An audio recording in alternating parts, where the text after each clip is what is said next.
এছাড়াও আমরা জানি পবিত্র কোরআন অন্যান্য ধর্মগ্রন্থের মতো না, বা অন্যান্য গল্পের বইয়ের মতো না, যেগুলো মানুষে লিখেছে, যেগুলো নির্দিষ্ট শুরু রয়েছে। কোনো এক সময় শেয়াল আর আঙ্গুর, কোনো সময় নেকড়ে আর খরগোশ। যেমন বাইবেল বলছে শুরুতে ছিলেন ঈশ্বর। শুরুতে শব্দটা ছিল টিপিক্যাল। প্রত্যেক গল্পের বইয়ের ধারাবাহিকতা আছে। ধারাবাহিকতা দেখবেন শুরু এবং শেষ, একটা ক্রম ও ধারা। কিন্তু কোরআন একক। প্রথম নাজিল হওয়া কোরআনের আয়াত ইকরা, প্রথম অধ্যায় নয়, অধ্যায় 1 না, এটা অধ্যায় 96 সূরা ইকরা সূরা আলাক আয়াত 1। এর কোনো ধারাবাহিকতা নেই। এটা আদম আলাইহিসসালামকে দিয়ে শুরু হয় নাই। আর এভাবে ধারাবাহিকভাবে নূহ আলাইহিসসালাম, মুসা আলাইহিসসালাম, তারপর ঈসা আলাইহিসসালাম, তারপর মুহাম্মদ সাল্লাল্লাহু আলাইহি সাল্লাম না। এটার একক বৈশিষ্ট্য আছে। এটা মানুষের মন অনুযায়ী কাজ করে নাই, কারণ এর রচনাকারী কোনো মানুষ নয়। এছাড়াও অনেক অজ্ঞাত বিষয় কোরআনে রয়ে গেছে। এর সাথে সাথে এটা বলা হয়েছে যে তোমরা তা জানতে না। যেমন ধরেন পবিত্র কোরআন সূরা হুদ অধ্যায় 11 আয়াত 49 বলা হয়েছে যে তুমি আগে তা জানতে না, তোমার সাথের লোকেরাও জানতো না। একটা তথ্য দিচ্ছে আর বলছে, হে নবী, তুমি জানতে না, তোমার সাথের লোকজনও জানতো না। এটা বলা হয়েছে সূরা ইউসুফ অধ্যায় 12 আয়াত 2। তোমাদের মধ্যে কেউ এটা জানতো না, তোমাদের নবীও জানতো না। চিন্তা করেন, নবীজি বলছেন যখন কোরআন আরবে নাজিল হয়েছিল, আরবের লোকদের বলছেন আমিও জানতাম না, তোমরাও এটা জানতে না। কোন আরব বলতে পারেনি যে আমি একজন আরব আর এর উত্তরটা আমি জানি, আগেই এটা জানতাম। কোরআন অনেক ঘটনার কথা বলেছে, অনেক বিষয়, জুলকারনাইন সম্পর্কে, গুহাবাসীর গল্পের ব্যাপারে অনেক তথ্য।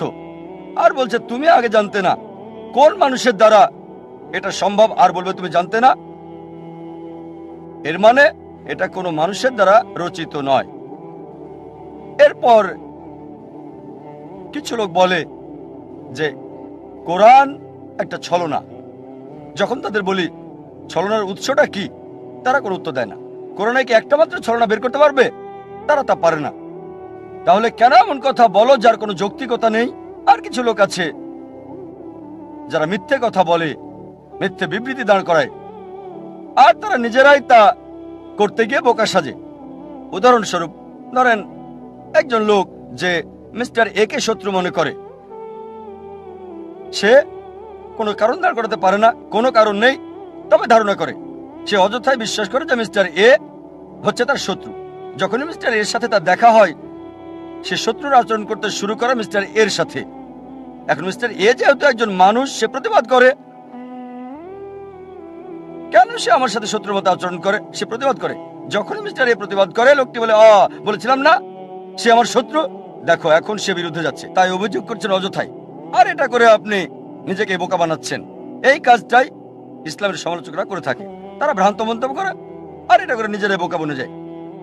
আর কোরআন যুক্তি সমর্থন করে, অনেক আয়াতে যুক্তির ব্যাপারে কথা বলে। এটা ব্যাখ্যা করে দেখি, কোরআনের এই বিষয়টা আলোচনা করা যেতে পারে। অনেক জায়গায় সূরা ইব্রাহিম অধ্যায় 14 আয়াত 52 বলছে এটা মানবজাতির জন্য বার্তা। এখান থেকে তাদের সতর্ক হতে বলো, তাদের জানাও ঈশ্বর একজন, আর জ্ঞান সম্পন্নদের বলো শিক্ষা নিতে। অনেক মুসলিম ভাবে যে কোরআন যুক্তির বিরুদ্ধে, এটা যুক্তির সমর্থন করে না। আর কোরআনের ব্যাপারে অন্যের সাথে আলোচনা করা এবং ধর্ম নিয়ে আলোচনা করা সমর্থন করে না। সত্যি বলতে কোরআন অন্য মানুষের সাথে আলোচনা করা উৎসাহিত করে। আপনাকে অন্য মানুষের সাথে আলোচনা করতে হবে। এটা বলা হয়েছে পবিত্র কোরআনে সূরা নাহল অধ্যায় 16 আয়াত 125। উদু ইলা সাবিলি রাব্বিকা বিল হিকমা ওয়াল মাউযিতাল হাসানা ওয়াজাদিলুম বিল্লাতি আহসান। মানুষকে ডাকো তোমার প্রভুর দিকে, জ্ঞান আর সুন্দর আচরণ দ্বারা তাদের সাথে তর্ক করো, তাদের যুক্তি দেখাও ভালো আর উত্তম পন্থায়। কোরআন উৎসাহিত করে যুক্তি এবং তর্ক আর আলোচনার, তবে অবশ্যই তা জ্ঞান এবং সুন্নাহ দিয়ে, সবচেয়ে ভালো আর উত্তম পন্থায়। নিঃশেষিত আর বিকল্প বলে একটা বিষয় আছে, একটা তত্ত্ব আছে নিঃশেষিত আর বিকল্প নামে। কোরআন বলছে এটা ঈশ্বর থেকে। যদি তুমি বিশ্বাস না করো তাহলে বলো কোথা থেকে, এটা কোথা থেকে এসেছে। আর কোরআন বলছে এই বই ঈশ্বরের পক্ষ হতে, এই বই আল্লাহর কাছ থেকে। যদি তুমি না মানো তাহলে আমাকে উত্তর বলো। তখন কেউ হয়তো বলবে নবীজি মুহাম্মদ সাল্লাল্লাহু আলাইহি ওয়াসাল্লাম কোরআন লিখেছিলেন। আমরা শুরুতে দেখিয়েছি তিনি লেখেননি, মিথ্যে বলেছে। কেন মিথ্যে বলেছে? পার্থিব স্বার্থে আমরা দেখিয়েছি এটা অসম্ভব হতে পারে, ক্ষমতা আর খ্যাতির জন্য আমরা দেখেছি অসম্ভব হতে পারে, আরবের রক্ষার জন্য আমরা দেখেছি সম্ভব না। কেউ হয়তো বলবে ঠিক আছে করেছিল নৈতিক পুনর্গঠনের জন্য, এটা প্রমাণ করেছি সম্ভব না। ধরুন ধরুন তিনি বাইবেল থেকে নকল করেছিলেন, আমরা প্রমাণ করেছি ভুল। অনুমান, যখন আপনার সব অনুমানই মিথ্যা প্রমাণ হয়েছে, তার মানে কোরআন আপনার শুনতে হবে, সম্মান করতে হবে, এটা আপনাকে বিশ্বাস করতে হবে যে এটা সর্বশক্তিমান ঈশ্বরের পক্ষ হতে।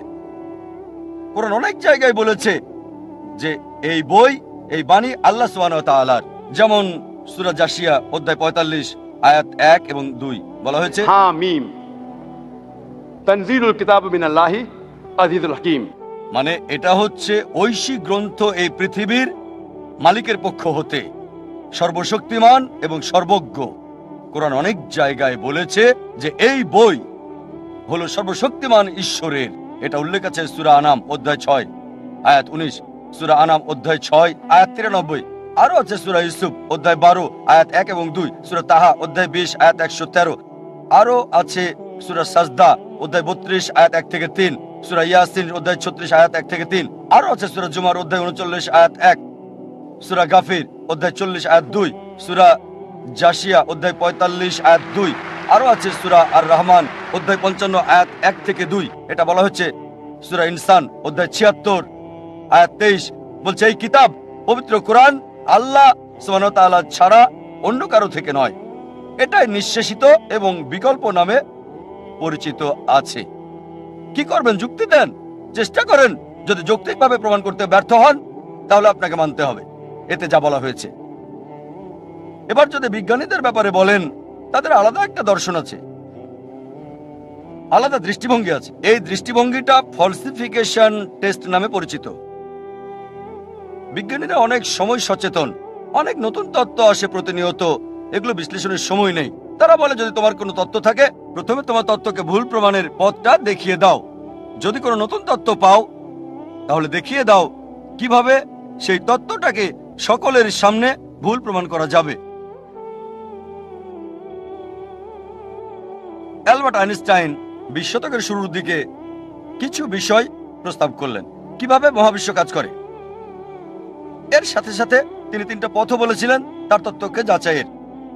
বিজ্ঞানীরা 6 বছর ধরে পরীক্ষা করে স্বীকার করলে এটা সঠিক। এখন যদি কেউ দেয় ফলসিফিকেশন টেস্ট, এটা বিবেচনাযোগ্য। তার মানে এই না যে লোকটা অনেক মহৎ, কাজটা অনেক বড়, হতেও পারে নাও পারে, তবে যদি কেউ ফলসিফিকেশন টেস্ট দেয় সেটা বিবেচনাযোগ্য। আর কোরআনে অসংখ্য ফলসিফিকেশন টেস্টের কথা উল্লেখ আছে। আপনি কোরআন ভুল প্রমাণ করতে চান, এটা খুবই সহজ, চেষ্টা করে দেখেন, খুবই সহজ। কিছু ফলসিফিকেশন টেস্ট আছে যেগুলো সেই সময়ের জন্য যখন কোরআন নাজিল হয়েছিল, আর কিছু এই সময়ের জন্য, এবং কিছু থাকবে শেষ দিন পর্যন্ত। আমি এখানে 4টা বা 5টা উল্লেখ করব যেহেতু সময় কম। একটা সুন্দর দৃষ্টান্ত হচ্ছে আবু লাহাবের ইতিহাস। আবু লাহাব তিনি নবীজি মুহাম্মদ সাল্লাল্লাহু আলাইহি ওয়াসাল্লামের চাচা ছিলেন। এই নামটা আসলে তাকে দেওয়া হয়েছে যার মানে ধ্বংসের পিতা, আর সে ছিল নবীজির ঘোর শত্রুদের একজন। যখনই কাউকে দেখতো নবীজির সাথে কথা বলছে সে অপেক্ষা করত। যখন নবীজি চলে যেতেন লোকটির কাছে গিয়ে জিজ্ঞেস করত নবীজি কি বলেছে, সে কি কালো বলেছে, এটা সাদা, সে কি দিন বলেছে, না এটা রাত। সে নবীজির বিপরীত বলতো। নবীজির চিরশত্রুদের একজন ছিল সে রাস্তায় চলতে চলতে অনেক সময় মিথ্যে কথা বলতো নবীজিকে ভুল প্রমাণ করার জন্য। আর পবিত্র কোরআনে একটা সূরাই আছে, সূরাটির নাম লাহাব অধ্যায় 111, যা আমরা সবাই ভালোভাবে জানি, সালাত অনেকবার পড়া হয়, তাব্বাত ইয়াদা আবি লাহাব ওয়া তাব ইত্যাদি। এই সূরাতে উল্লেখ আছে যে আবু লাহাব এবং তার স্ত্রীকে দোজখের আগুনে পোড়ানো হবে। তার মানে কখনোই মুসলিম হবে না, তারা কখনোই ইসলাম গ্রহণ করবে না। এই সূরা নাজিল হয়েছিল আবু লাহাবের মৃত্যুর 10 বছর আগে। যখন এই সূরা নাজিল হলো, একটা কাজ আবু লাহাব করলে ইসলাম গ্রহণ করলে কোরআন ভুল প্রমাণিত হয়ে যেত। অথচ তার অনেক সাহাবী আর বন্ধুরা সেই 10 বছরের সময় ইসলাম গ্রহণ করেছিল। আবু লাহাব পরবর্তীতে 10 বছর পর বদরের যুদ্ধে মারা গেল। 10 বছরের সময় হাতে ছিল তখন। এই 10 বছরে নবীজি তাকে নিয়মিত আহ্বান করতেন ইসলাম গ্রহণ করতে, তাহলে কোরআন ভুল প্রমাণিত হতো। খুব সহজ বিষয় ছিল, শুধু বললেই হতো আমি একজন মুসলিম, এতটুকুই। মুসলিমের মতো তাকে আচরণ করতে হতো না, তাকে নামাজ পড়তে হতো না, শুধু বললেই হতো যে আমি মুসলিম, যথেষ্ট। কোরআন ভুল প্রমাণিত হয়ে যেত। সহজ বিষয়, খুবই সহজ। অনেক সময় নবীজির বিরুদ্ধে মিথ্যে বলেছে, আরেকবার বললেই তো হতো, কোরআন মিথ্যে প্রমাণিত হতো। কিন্তু সে পারে নাই, কারণ কোরআনের রচয়িতা সর্বশক্তিমান ঈশ্বর। তিনি জানেন যে আবু লাহাব ইসলাম গ্রহণ করবে না। ফলসিফিকেশন টেস্ট 10 বছর, আরো ফলসিফিকেশন টেস্ট আছে, অনেক অনেক আছে এখানে। এটা উল্লেখ আছে সূরা বাকারা অধ্যায় 2 আয়াত 94 ও 95। ইহুদিদের একটি দল ছিল যারা মুসলিমদের সাথে তর্ক করেছিল আর বলেছিল যে আখিরাতের ঘর আল্লাহর সাথে শুধুমাত্র আমাদের।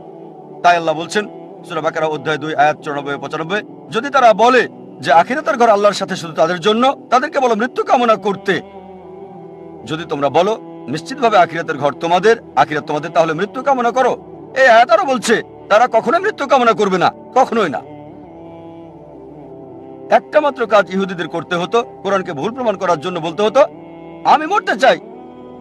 সহজ ছিল, মরা দরকার ছিল না। এমন না যে আত্মহত্যা করতে হবে, নিজেরা নিজেদের স্তব্ধ করবে। একটা বিষয় বললেই হতো আমি মরতে চাই। সহজ ছিল, কোরআনকে ভুল প্রমাণ করতে বলতে হতো আমি মরতে চাই। 3টি শব্দ কোরআন ভুল প্রমাণিত হয়ে যেত। আল্লাহ বলেছেন সূরা বাকারা অধ্যায় 2 আয়াত 95 ও 96, তারা কখনোই মৃত্যু কামনা করবে না, তাদেরকে যদি 1000 বছর বাঁচতে দেওয়া হয়। সহজ ছিল, খুবই সহজ ছিল কোরআনকে ভুল প্রমাণ করা। এই দুটো ফলসিফিকেশন টেস্ট হলো অতীতের ফলসিফিকেশন টেস্ট। আমাকে বলতে পারেন ভাই জাকির, এখন কোরআনকে ভুল প্রমাণ করতে চাই, এখন কিভাবে করব? এখন কি এটা করা যাবে? হ্যাঁ, সবার জন্য সুযোগ আছে। আল্লাহ বলেন সূরা মাইদা অধ্যায় 5 আয়াত 82 যে বিশ্বাসীদের জন্য তাদের আপনজন হচ্ছে ওই সমস্ত লোক যারা বলে আমরা খ্রিস্টান, আর ঘোর শত্রু হলো ওই সকল লোক যারা বলে আমরা ইহুদি আর মূর্তি পূজারী। কোরআন বলছে বিশ্বাসীদের ঘোর শত্রু হচ্ছে ইহুদি আর মূর্তি পূজারীরা, আর বিশ্বাসীদের কাছে লোক যারা বলে আমরা খ্রিস্টান। সামগ্রিকভাবে কোরআন সামগ্রিকভাবে কথা বলছে। অনেক ইহুদি আছে যারা ইসলাম গ্রহণ করেছে, হয়তো অল্প কিছু ইহুদি যারা খ্রিস্টানের চেয়ে ভালো, তবে সামগ্রিকভাবে কোরআন বলছে ইহুদিরা হচ্ছে মুসলিমদের শত্রু সামগ্রিকভাবে, আর খ্রিস্টানরা কাছাকাছি। একমাত্র বিষয় কোরআনকে ভুল প্রমাণ করার জন্য পৃথিবীর সব ইহুদিরা একত্রিত হয়ে যদি বলতে পারে ঠিক আছে চলো আমরা মুসলিমদের প্রতি ভালো হয়ে যাই, কয়েক বছরের জন্য খ্রিস্টানদের চেয়ে ভালো হবে, কোরআন ভুল প্রমাণিত হবে।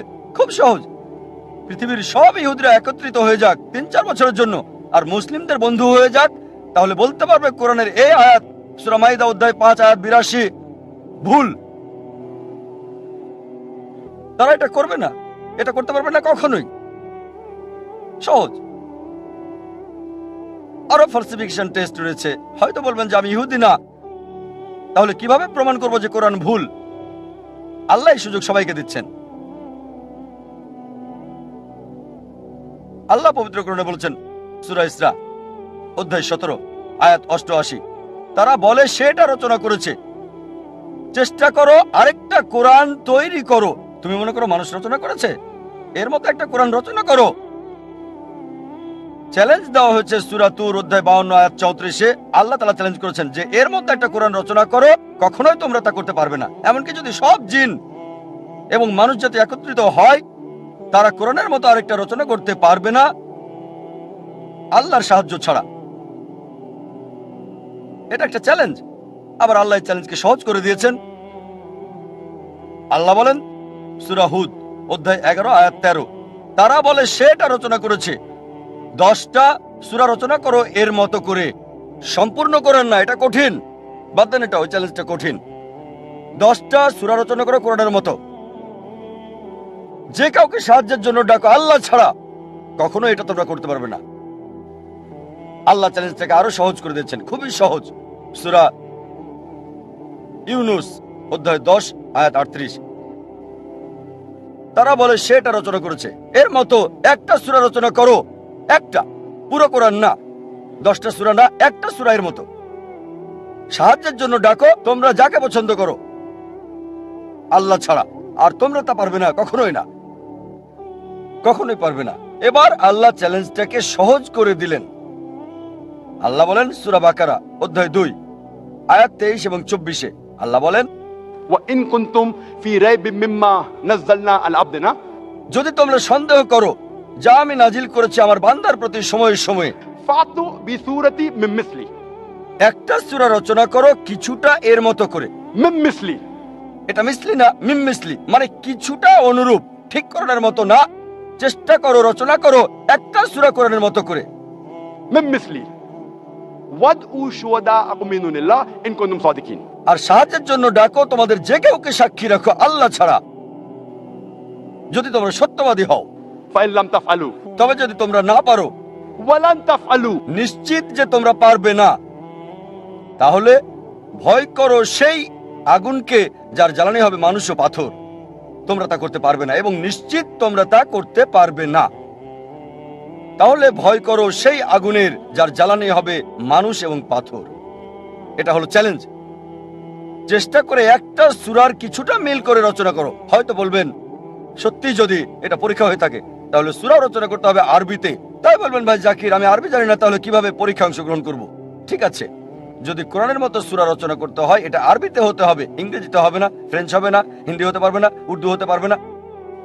অনেকে চেষ্টা করেছে, চেষ্টা করে নাই তা না, শত শত লোকজন চেষ্টা করেছে আর তারা চরমভাবে ব্যর্থ হয়েছে। তারা চেষ্টা করেছে তবে বাস্তবতা থেকে অনেক দূরে। অনেকে চেষ্টা করেছে, অনেকের কথায় বইয়ে উল্লেখ আছে, তবে তাদের সবাই চরমভাবে ব্যর্থ হয়েছে। এখন হয়তো বলবেন ভাই জাকির আমি আরবি জানি না, ইহুদিও না, কিভাবে আমি কোরআনকে ভুল প্রমাণ করব? অনেক ফালসিফিকেশন টেস্টই আছে। আর একটার কথা বলবো, সেটাতে সবার জন্য সুযোগ আছে। আলোচনা শুরু করেছি কোরআনের একটা আয়াত দিয়ে। সূরা নিসা অধ্যায় 4 আয়াত 82-তে বলা হয়েছে, أفلا يتدبرون القرآن ولو كان من عند غير الله لوجدوا فيه اختلافا كثيرا তারা কি কোরআন নিয়ে ভাবে না আল্লাহ ছাড়া যদি অন্য কারো কাছ থেকে আসতো, অন্য কারো কাছ থেকে সর্বশক্তিমান ছাড়া, তাতে অনেক অসঙ্গতি পাওয়া যেত। তাই যদি কোরআনকে ভুল প্রমাণ করতে চান একটা কাজে আপনাকে করতে হবে, একটা মাত্র অসঙ্গতি বের করে দেখাতে হবে। কেউ যদি কোরআনের একটা ভুল বের করতে পারে কোরআন ভুল প্রমাণিত হবে। এমন না যে চেষ্টা করে নাই, অনেকেই করেছে। ইন্টারনেটে যান, দেখবেন হাজারটা কন্ট্রাডিকশন, কিন্তু সবগুলোই হয় প্রসঙ্গ ছাড়া, না হয় ভুল ব্যাখ্যা বা অযৌক্তিক। তাই এটাকে বলা হয় ফলসিফিকেশন টেস্ট। কোরআন বলে দিয়েছে কিভাবে এটাকে ভুল প্রমাণ করব। যদি ভাবেন আল্লাহর পক্ষ হতে না, ভুল প্রমাণ করতে চান, চেষ্টা করেন, একটা অসঙ্গতি বের করেন, ভুল প্রমাণিত হবে। এটাই হচ্ছে ফলসিফিকেশন টেস্ট। যে কোনো মানুষ যে আল্লাহকে বিশ্বাস করে অবশ্যই একমত হবে যদি সে যুক্তিবাদী হয়। এই 1 ঘন্টায় আমি যা বলেছি সে মানবে যে কোরআন আল্লাহর বাণী। তাহলে যে ঈশ্বরে বিশ্বাস করে না তার ব্যাপারে কি হবে? যদি কেউ ঈশ্বরে বিশ্বাস নাই করে তাহলে কোরআন আল্লাহর বাণী, এই প্রশ্নটা আসবে কি করে? সুতরাং আমরা অধিকাংশ বিষয়ে কথা বলছি, তারপরও একটা বৃহৎ অংশ আছে যারা নাস্তিক, যারা বিশ্বাস করে না আল্লাহকে। তাদের ব্যাপারে কি বলবেন? তাহলে যে ঈশ্বরে বিশ্বাস করে না তার ব্যাপারে কি হবে? যদি কেউ ঈশ্বরে বিশ্বাস নাই করে তাহলে কোরআন আল্লাহর বাণী, এই প্রশ্নটা আসবে কি করে? সুতরাং আমরা অধিকাংশ বিষয়ে কথা বলছি, তারপরও একটা বৃহৎ অংশ আছে যারা নাস্তিক, যারা বিশ্বাস করে না আল্লাহকে। তাদের ব্যাপারে কি বলবেন? যখন কোনো নাস্তিকের সাথে দেখা হয় আর যদি বলে সে ঈশ্বরে বিশ্বাস করে না, প্রথমে আমি যা করি তাকে আমি অভিনন্দন জানাই। হয়তো বলবেন কেন জাকির একজন নাস্তিককে অভিনন্দন জানায়? তাকে ধন্যবাদ জানাই, কারণ অধিকাংশ মানুষই অন্ধবিশ্বাস করে। অধিকাংশ খ্রিস্টান, তারা খ্রিস্টান কারণ তাদের বাবা খ্রিস্টান। সে হিন্দু কারণ তার বাবা হিন্দু। অনেকে মুসলিম কারণ বাবা মুসলিম। তারা চিন্তা করে দেখে না এই নাস্তিক চিন্তা করেছে, হতে পারে সে ধর্মীয় পরিবার থেকে এসেছে, হয়তো একমত না তার পিতামাতা যে ঈশ্বরের উপাসনা করছে ঈশ্বর হওয়ার যোগ্যও না। এজন্য আমি ধন্যবাদ জানাই একজন নাস্তিককে, কারণ সে ইসলামিক শাহাদার প্রথম অংশ স্বীকার করেছে, সেটা লা ইলাহা, কোনো ইলা নাই। আমাকে যেটা করতে হবে তার সামনে প্রমাণ করতে হবে ইল্লাল্লাহ, আল্লাহ ছাড়া, যা আমি করবো ইনশাল্লাহ। অন্য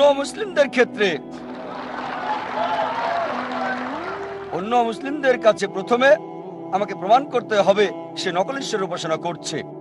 তাই অর্ধেকটা কাজ আমার হয়ে গেছে, এটা প্রমাণ করতে হবে যে নকল ঈশ্বরের উপাসনা করছে। এখানে অর্ধেকটা কাজ হয়ে গেছে, লা ইলাহা। আমাকে শুধু বলাতে হবে ইল্লাল্লাহ, তারপর মুহাম্মদ রাসূলুল্লাহ, অর্থাৎ আল্লাহ এবং মুহাম্মদ সাল্লাল্লাহু আলাইহি ওয়াসাল্লাম আল্লাহর রাসূল। এই নাস্তিক ঈশ্বরকে প্রত্যাখ্যান করছে কারণ ঈশ্বর সম্পর্কে তার ভুল ধারণা আছে। এখন কেউ যদি বলে আমি ঈশ্বরে বিশ্বাস করি না, প্রথমে তাকে বলবো ঈশ্বরের সংজ্ঞাটা কি। কেউ কোনো কিছু প্রত্যাখ্যান করলে সেটা সম্পর্কে জানতে হবে। যেমন ধরেন, যদি বলি এটা একটা কলম, আপনি যদি বলেন এটা কলম না, তাহলে কলমের সংজ্ঞা জানতে হবে। যদি কলমের সংজ্ঞাটা না জানেন, বলতে পারবেন না এটা কলম না। এখন পরিষ্কার? আমার সাথে একমত কিনা? আমি যদি বলি এটা কলম, আপনি যদি বলেন কলম না, তাহলে আপনাকে কলমের সংজ্ঞাটা জানতে হবে, অন্যথায় এটা কলম না, এটা বলা অযৌক্তিক। একজন চালাক লোক বলল, না ভাই জাকির, আমি ওই বিষয়টা জানি, যদিও আমি কলমের সংজ্ঞা জানি না, আমি বলতে পারি এটা কলম না, আমি জানি এটা বই। তাহলে কেন কলমের সংজ্ঞা জানতে হবে? আমি বলি ঠিক আছে, আপনি কি বইটা সম্পর্কে জানেন? বললো হ্যাঁ। আমি বলি এটা একটা কিতাব। সে বললো এটা কিতাব না। সে বইয়ের সংজ্ঞা জানে, কিতাবের সংজ্ঞাটা জানে না। কিতাব আরবি শব্দ, আর বাংলায় হচ্ছে বই। যদি আমি বলি এটা কলম, আসলে কলমের সংজ্ঞাটা জানা জরুরি, এটা কি সেটা জানার চেয়ে।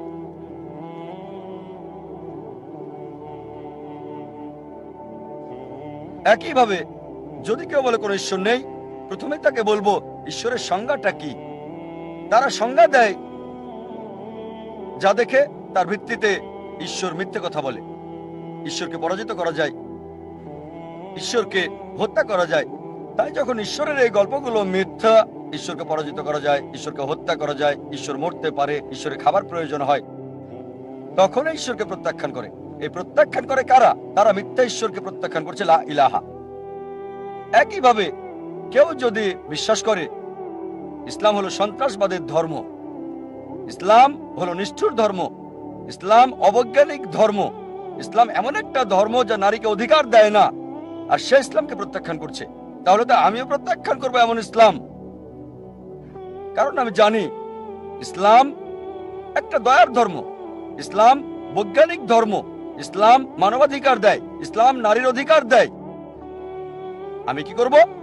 আমি বলবো তুমি যে ইসলাম দেখেছো তা প্রত্যাখ্যান করা উচিত, তবে আসল ইসলাম হচ্ছে, আমি তার সামনে সত্য ইসলাম তুলে ধরবো।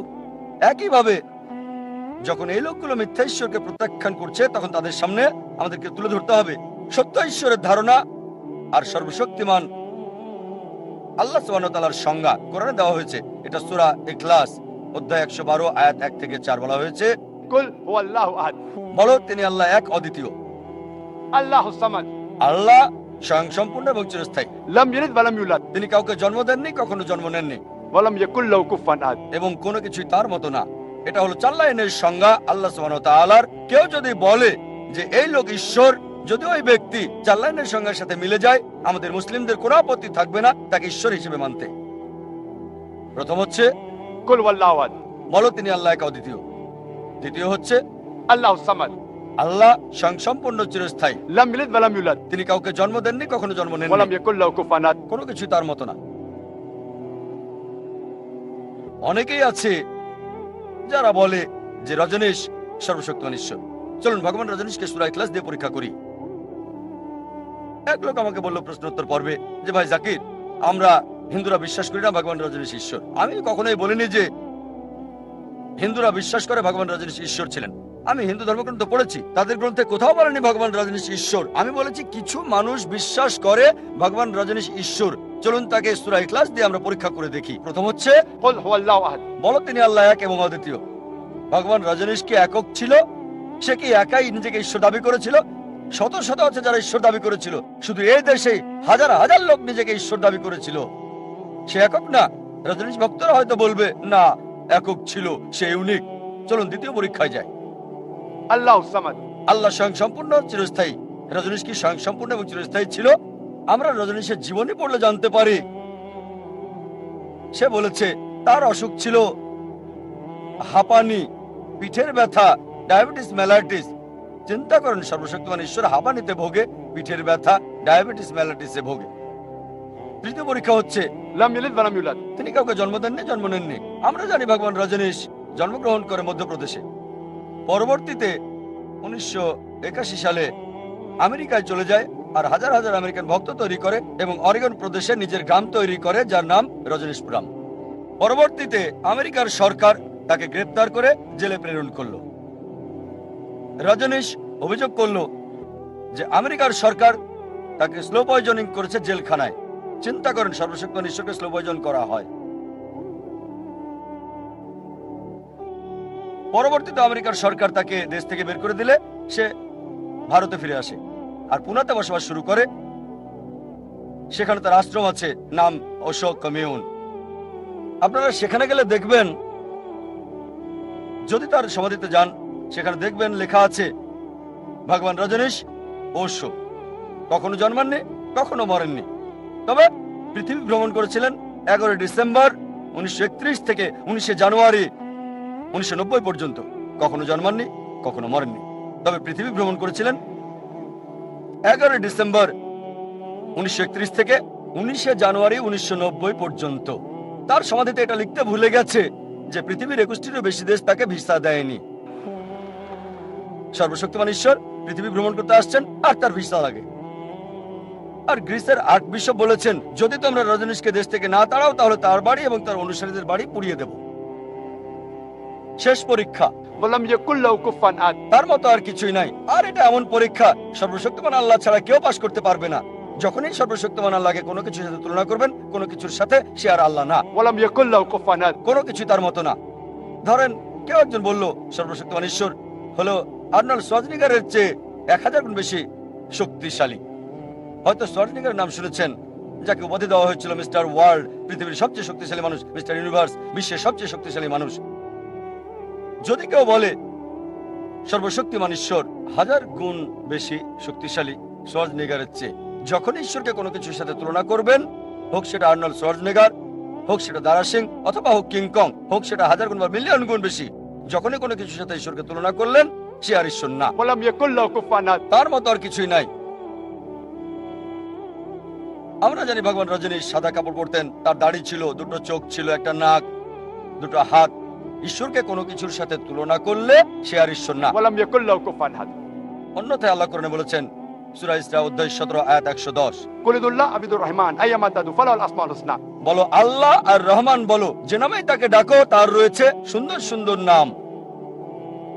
আল্লাহকে যে কোনো নামে ডাকতে পারেন, তবে সেটা সুন্দর নাম হতে হবে, মনে কোনো ছবি ভাসবে না, আল্লাহর দেওয়া নাম হতে হবে সেটা। এই কথা সূরা ইসরা অধ্যায় 17 আয়াত 110 ছাড়াও উল্লেখ আছে সূরা আরাফ অধ্যায় 7 আয়াত 180, সূরা তাহা অধ্যায় 20 আয়াত 8, এছাড়াও সূরা হাশর অধ্যায় 59 আয়াত 24 বলা হয়েছে আল্লাহর আছে সুন্দর সুন্দর নাম। অনেক নাস্তিক যারা বিজ্ঞানে বিশ্বাস করে, এই যুক্তির সবগুলো হয়তো তাদের সম্পূর্ণ তুষ্ট করবে না। অনেক নাস্তিক যারা বলে বিজ্ঞান হলো মানদণ্ড, তাদের মধ্যে বিজ্ঞান সম্পূর্ণ। তাহলে চলুন এই সকল নাস্তিকদের কাছে প্রমাণ করি আল্লাহ সুবহানাহু ওয়া তাআলার অস্তিত্ব। যদি আমি জানি যে এই নাস্তিক বিশ্বাস করে বিজ্ঞানে, ধন্যবাদ জানিয়ে তাকে বলবো সহজ একটা প্রশ্ন, যে ধরেন একটা যন্ত্র আছে, একটা মেশিন, যেটা সম্পর্কে পৃথিবীর কেউ আগে জানতো না। যদি আপনার সামনে মেশিনটা আনা হয় আর যদি বলা হয় প্রথম কে বলতে পারবে এই মেশিনটার গঠন সম্পর্কে, নাস্তিক কিছুক্ষণ চিন্তা করে হয়তো বলবে, কে আপনাকে এই মেশিনের গঠন সম্পর্কে বলবে? পৃথিবীর কেউ আগে এই মেশিনটা দেখেনি, পৃথিবীর কেউ এটা সম্পর্কে জানে না। সে আপনাকে বলবে মেশিনের সৃষ্টিকারী, বা বলবে মেশিনের স্রষ্টা, হয়তো বলবে আবিষ্কারক বা উৎপাদনকারী অথবা ম্যানুফ্যাকচারার। সে যাই বলুক তা কিছুটা একই রকম হবে, হয় স্রষ্টা, ম্যানুফ্যাকচারার, উৎপাদনকারী, সৃষ্টিকারী, আবিষ্কারক, একই কথা। এই উত্তরটা মনে রাখুন। সৃষ্টিকারীকে স্রষ্টা। যদি বলে অন্য কারোর কাছে বা গবেষণাকারীর কাছে বললে হয়তো জানতে পারবে, সেটা পরের বিষয়। আপনি নাস্তিককে বলেন যে এই মহাবিশ্ব কিভাবে অস্তিত্বে আসলো, সে হয়তো বলবে এটা ছিল প্রথমে একটা ঘোলাটে আচ্ছাদন, তারপর দ্বিতীয় বিভক্তি হচ্ছে বিগ ব্যাং, যার দ্বারা জন্ম হলো তারা, চাঁদ, সূর্য এবং পৃথিবী যেখানে বাস করছি। এটা সে বিগ ব্যাং বলে। তাকে জিজ্ঞেস করে কখন তুমি জানলে পৃথিবীর সৃষ্টি বিগ ব্যাং এর ব্যাপারে? হয়তো বলবে প্রায় 50 বছর আগে, 40 বছর আগে। এই বিষয়টা যা তুমি বলছো বিগ ব্যাং এর ব্যাপারে, এটা কোরআন বলছে 1400 বছর আগে। সূরা আম্বিয়া অধ্যায় 21 আয়াত 30 আল্লাহ তাআলা বলেছেন, أولم يرى الذين كفروا অবিশ্বাসের কি দেখে না أن السماوات والأرض كانت رتقا فتقناهما যে আকাশমণ্ডলী ও পৃথিবী একত্রিত ছিল, বিস্ফোরণের মাধ্যমে পৃথক করেছি। আপনি বিগ ব্যাং সম্পর্কে যা বলছেন এই কথা কোরআনে বলেছে 1400 বছর আগে। কোরআনে এইসব কথা কে বলেছে? সে বলবে হতে পারে এটা ধারণা বা কেউ লিখেছিল, সমস্যা নেই, তর্ক করছি না। পরের প্রশ্নে যাই, পৃথিবীর আকৃতি কি? আপনাকে বলবে লোকজন আগে ভাবতো যে পৃথিবী চ্যাপ্টা, আর 1577 সালে স্যার ফ্রান্সিস ড্রেক পুরো পৃথিবী ভ্রমণ করেছিলেন আর প্রমাণ করেছিলেন যে পৃথিবী গোলাকার। আপনি তাকে বলুন, কোরআন বলছে সূরা নাজিয়াত অধ্যায় 79 আয়াত 30, والأرض بعد ذلك دحاها আমি পৃথিবীকে ডিম্বাকৃতি করে বানিয়েছি। আরবি শব্দ দাহাহা এর একটা মানে হচ্ছে প্রসারণ, পৃথিবী প্রসারিত। আরেকটা অর্থ যার মূল শব্দ এসেছে আরবি দুইয়া থেকে, যার অর্থ একটা ডিম। আর আমরা এখন জানি যে পৃথিবী পুরোপুরি বলের মতো গোলাকার না, পোল থেকে কিছুটা চ্যাপ্টা আর কেন্দ্র থেকে কিছুটা সরু। এটা হচ্ছে ভূগোলাকৃতির, কিছুটা ডিমের মতো। আর আরবি শব্দ দুইয়া স্বাভাবিক ডিমকে বোঝায় না, এটা বিশেষ করে উট পাখির ডিমকে বোঝায়। যদি উট পাখির ডিমের আকৃতি দেখে থাকেন, ডিমটা আবার হয় ভূগোলাকৃতির। চিন্তা করেন, কোরআন 1400 বছর আগে বলেছে পৃথিবীর এই আকৃতির কথা। কে এটা বলেছে? সে আপনাকে বলবে আপনাদের নবী মুহাম্মদ সাল্লাল্লাহু আলাইহি সাল্লাম খুব জ্ঞানী লোক ছিলেন। তর্ক করছি না, আবার বলছি, চাঁদের আলো তার নিজস্ব আলো নাকি প্রতিফলিত আলো? নাস্তিক আপনাকে বলবে আগে ভাবতাম যে চাঁদের আলো নিজস্ব আলো, কিন্তু এখন আমরা জানি চাঁদের আলো তার নিজস্ব আলো না, এটা প্রতিফলিত আলো। কখন তুমি জানলে? সে বলবে আমরা জেনেছি সেদিন, 50 বছর আগে, 100 বছর আগে, 200 বছর আগে।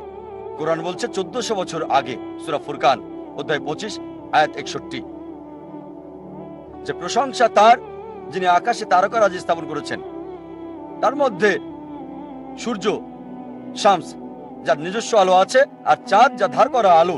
সূর্যের আরবি শব্দ হচ্ছে শামস। এর আলোকে আরো বলা হয় সিরাজ ওয়াহাজ, মানে টর্চ বা জ্বলন্ত বাতি।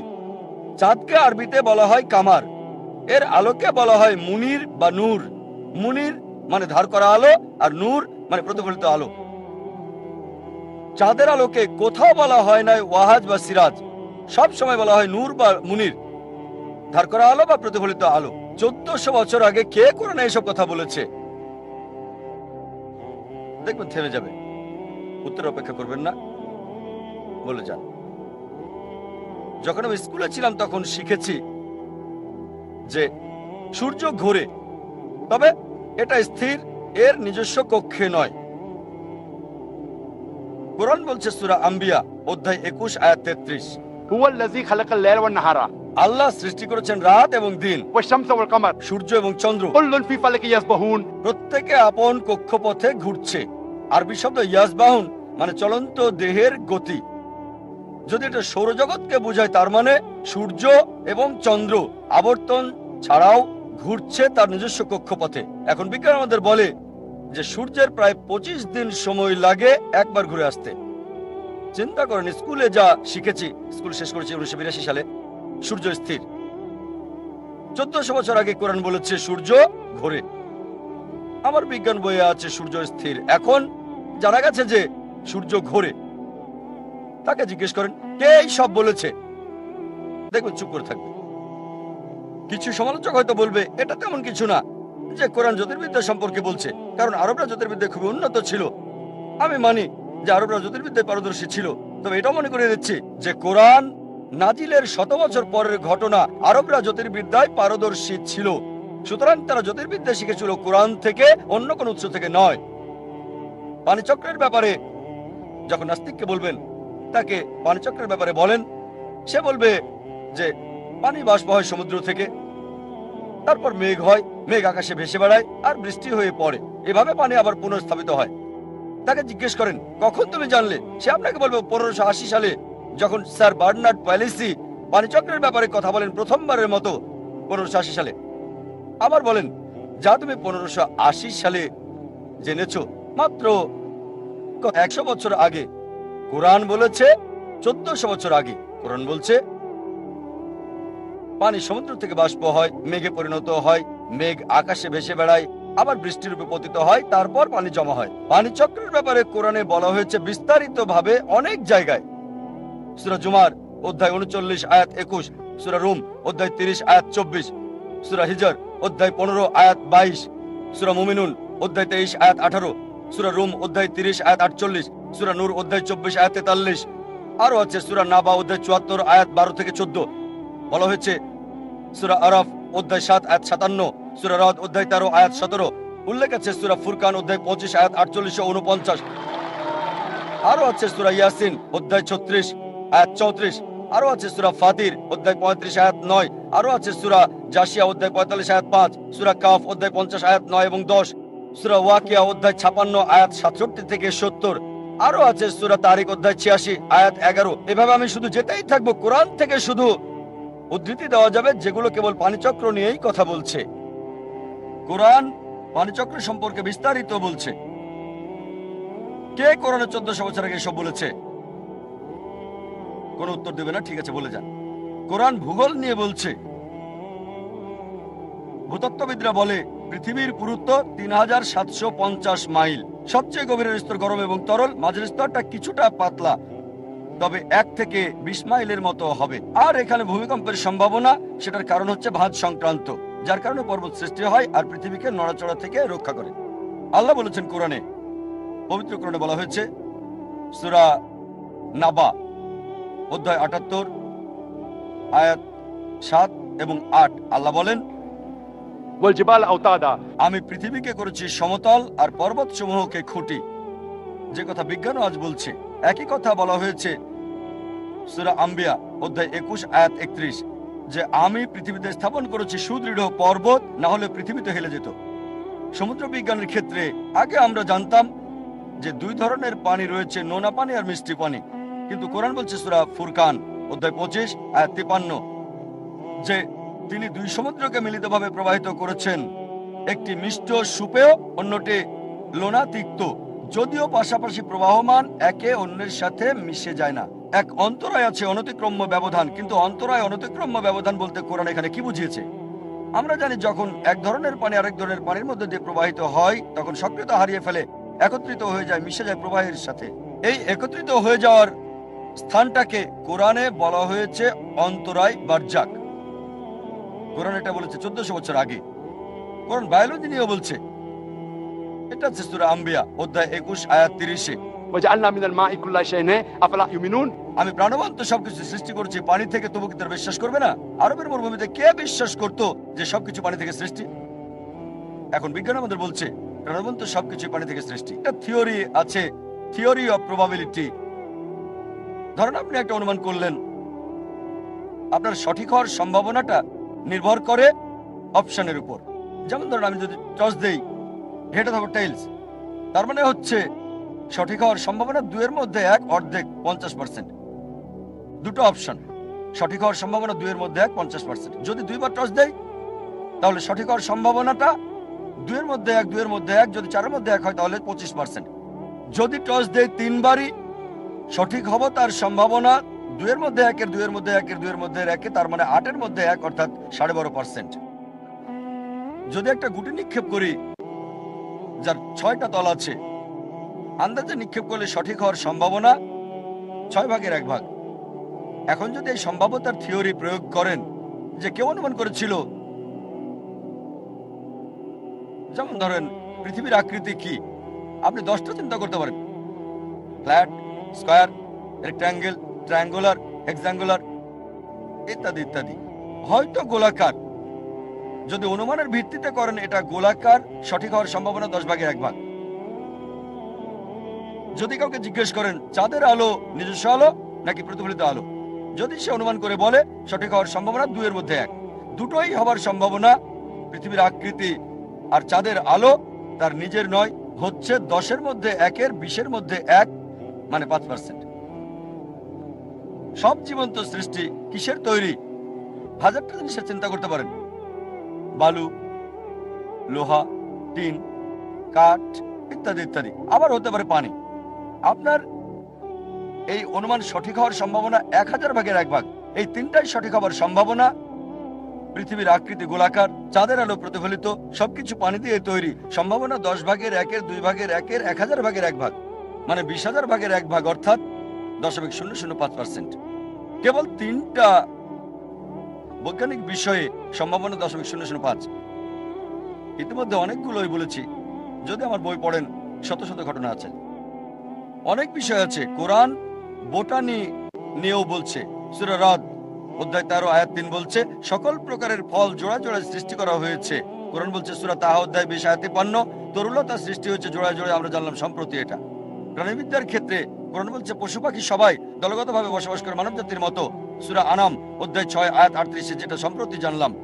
কোরআনের মৌমাছি সম্পর্কে বলছে যে এটা পথ খুঁজে বের করতে পারে, যা কিছুদিন আগে আমরা জানলাম। সূরা নাহাল অধ্যায় 16 আয়াত 68 ও 69। কোরআন বলছে মৌমাছিদের প্রধান হচ্ছে স্ত্রী। আগে ভাবতো এটা পুরুষ মৌমাছি। কোরআন বলছে সূরা নাহাল অধ্যায় 16 আয়াত 69 যে প্রধান মৌমাছি হচ্ছে স্ত্রী।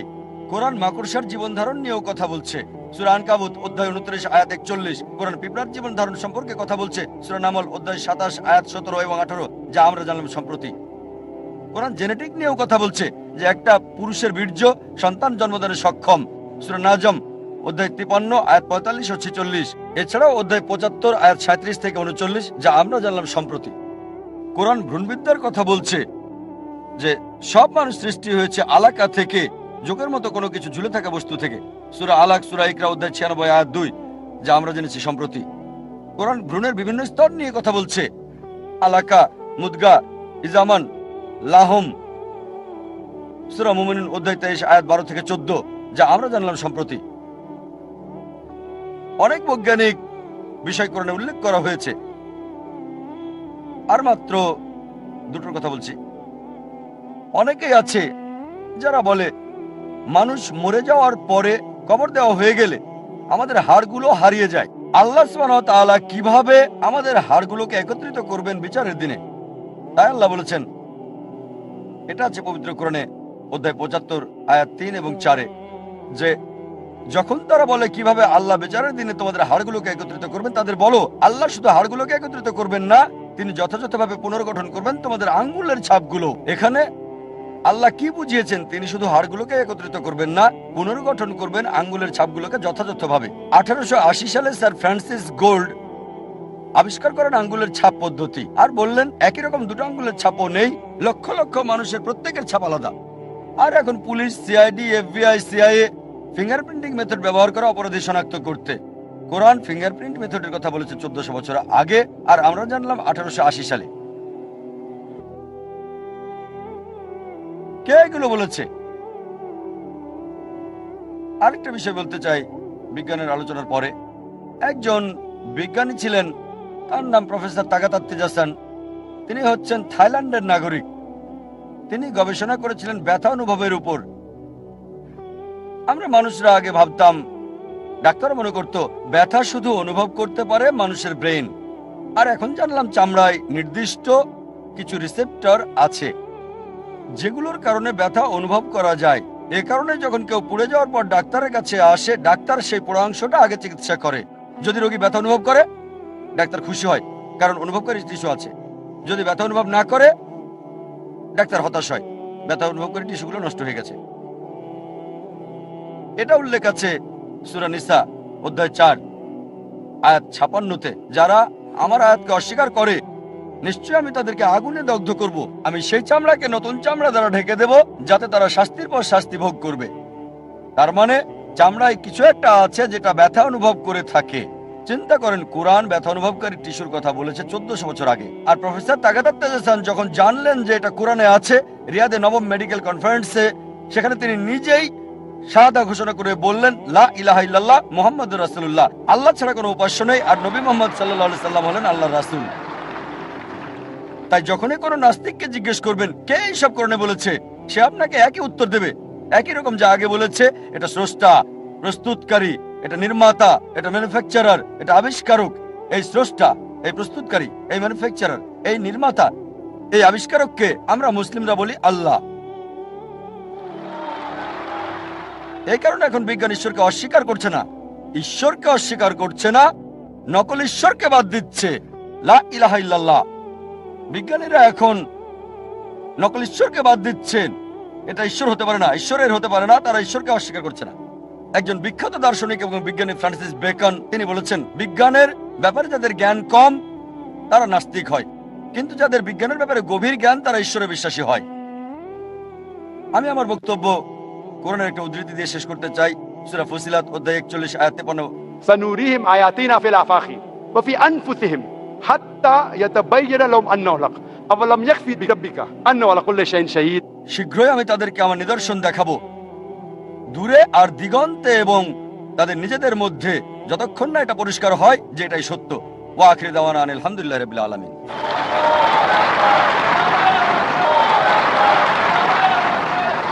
জাযাকাল্লাহ ধৈর্য সহকারে শোনার জন্য। এখন আমরা আরো উপভোগ্য পর্বে যাচ্ছি, প্রশ্নোত্তর পর্ব ডাক্তার জাকিরের। আপনার প্রশ্ন প্রস্তুত করুন আর 3টি মাইকে লাইন ধরেন, আপনাদের জন্য লাইনের ব্যবস্থা আছে। আমি ডাক্তার জাকিরের একটা সংক্ষিপ্ত বার্তা বলছি এই সম্মেলন উপলক্ষে পিস টিভির ব্যাপারে। তিনি বলেছেন, আমার প্রিয় ইসলাম ও মানবতার ভাই ও বোনেরা, আসসালামু আলাইকুম ওয়া রাহমাতুল্লাহ। আপনার সাথে শেয়ার করতে চাই পিস টিভির আন্তর্জাতিক লক্ষ্য এবং উদ্দেশ্য। ইসলামের ন্যায়পরায়ণতা সম্পর্কে ভালো সচেতনতা ও অনুভূতি সৃষ্টি করা, সমগ্র মানব জাতির জন্য সত্য এবং শান্তিপূর্ণ জীবন ব্যবস্থা, আন্তর্জাতিকভাবে ইসলাম এবং মুসলিম সম্পর্কে ভুল ধারণা, মিথ্যা ভয় এবং ঘৃণা দূর করা, এটাও এই সম্মেলনের একটা উদ্দেশ্য। এখন পিস টিভি সারা পৃথিবীতে 150টিরও বেশি দেশে প্রচার হচ্ছে। পৃথিবী জুড়ে প্রতিটি ঘরে এই চ্যানেলকে পৌঁছে দেওয়ার জন্য এটা আপনার তাকওয়া, আন্তরিকতা এবং সমর্থনকে ইশারা করছে। সবগুলো মহাদেশেই প্রচার হচ্ছে, দক্ষিণ আমেরিকা ব্যতীত। শুধু মুসলিমদের ঘরেই নয়, লক্ষ লক্ষ অমুসলিমদের ঘরেও, যারা নির্ভরযোগ্য ইসলামিক জ্ঞানের সন্ধান করে, যাহা অনেক ক্ষেত্রেই প্রচলিত মিডিয়ায় পাওয়া যায় না। এখন আমরা প্রশ্নোত্তর পর্ব শুরু করছি। এখন ডাক্তার জাকিরকে দয়া করে প্রশ্ন করার ক্ষেত্রে আপনারা 3টি বিষয় মনে রাখবেন। প্রশ্ন সংক্ষিপ্ত হতে হবে এবং একবারে একটি প্রশ্ন। প্রথম প্রশ্নটি মহিলাদের থেকে, দ্বিতীয়টা এখানে, তৃতীয়টা দূরে। হ্যাঁ বোন, হ্যাঁ বোন। আচ্ছা, আমার একটা প্রশ্ন। সূরা আলে ইমরান আয়াত 50, এতে বলা হয়েছে যিশু শিক্ষাকে মানতে, তাহলে কেন মানুষ মানছে না? বোন নামটা বলবেন প্লিজ। Chastity? বোন প্রশ্ন করলেন যে কোরআন বলছে সূরা আল ইমরান অধ্যায় 3 আয়াত 50 যে আমাদেরকে যীশু খ্রিস্ট বা ইসলামের শিক্ষা অনুসরণ করতে হবে। অনেক আয়াতই আছে যেগুলো বলছে আমাদেরকে ঈসা আলাইহিস সালামের উপর বিশ্বাস করতে হবে। বোন আপনাকে পরিষ্কার করে বলি যে ইসলামই একমাত্র খ্রিস্টান ধর্ম যেটা যীশু বা ঈসা আলাইহিস সালামের উপর বিশ্বাসের গুরুত্ব দিয়ে থাকে। সে কখনোই মুসলিম না যদি যীশু বা ঈসা আলাইহিস সালামকে বিশ্বাস না করে। আমরা বিশ্বাস করি তিনি ছিলেন আল্লাহ সুবহানাহু ওয়া তাআলার একজন মহান নবী। আমরা বিশ্বাস করি তিনি ছিলেন মসিহ মানে খ্রিস্ট। আমরা বিশ্বাস করি তার জন্ম হয়েছে অলৌকিকভাবে কোনো পুরুষের স্পর্শ ছাড়াই, যা অনেক আধুনিক খ্রিস্টানি এখন এটা বিশ্বাস করে না। আমরা বিশ্বাস করি তিনি মৃত্যুকে জীবিত করতেন আল্লাহর সাহায্যে। আমরা বিশ্বাস করি তিনি সুস্থ করতেন অন্ধ এবং কুষ্ঠরোগীকে আল্লাহর সাহায্যে। বোন, খ্রিস্টান আর মুসলিমরা একত্রিত হচ্ছে, তবে কেউ হয়তো বলবে তাহলে পার্থক্যটা কোথায়? বোন, পার্থক্যের কারণ হচ্ছে যে অনেক খ্রিস্টান তারা বলে যে যিশু বা ঈসা আলাইহিস সালাম তিনি ঈশ্বর দাবি করেছেন। তিনি বলেছিলেন আমি সর্বশক্তিমান ঈশ্বর। বোন, আপনি যদি বাইবেল পড়েন, একটা স্পষ্ট করে বলা কথাও আপনি পাবেন না পুরো বাইবেলে যেখানে যিশু বা ঈসা আলাইহিস সালাম নিজে বলেছেন যে আমি ঈশ্বর, আমার উপাসনা করো। যদি কোনো খ্রিস্টান একটা মাত্র স্পষ্ট কথা দেখাতে পারেন, স্পষ্ট করে বলা একটা কথা পুরো বাইবেলে যেখানে যিশু বা ঈসা আলাইহিস সালাম নিজে বলেছেন আমি ঈশ্বর, অথবা বলেছেন আমার উপাসনা করো, আমি আজই খ্রিস্টান ধর্ম গ্রহণ করব। অন্য মুসলিম ভাইদের পক্ষ থেকে আমি কথাটা বলছি না। সত্যি বলতে যদি বাইবেল পড়েন, এতে বলা হয়েছে গসপেল অফ জন অধ্যায় 14 অনুচ্ছেদ 28, যিশু আলাইহিস সালাম বলেছেন আমার পিতা আমার চেয়ে মহান। গসপেল অফ জন অধ্যায় 10 অনুচ্ছেদ 29, আমার পিতা সবার চেয়ে মহান।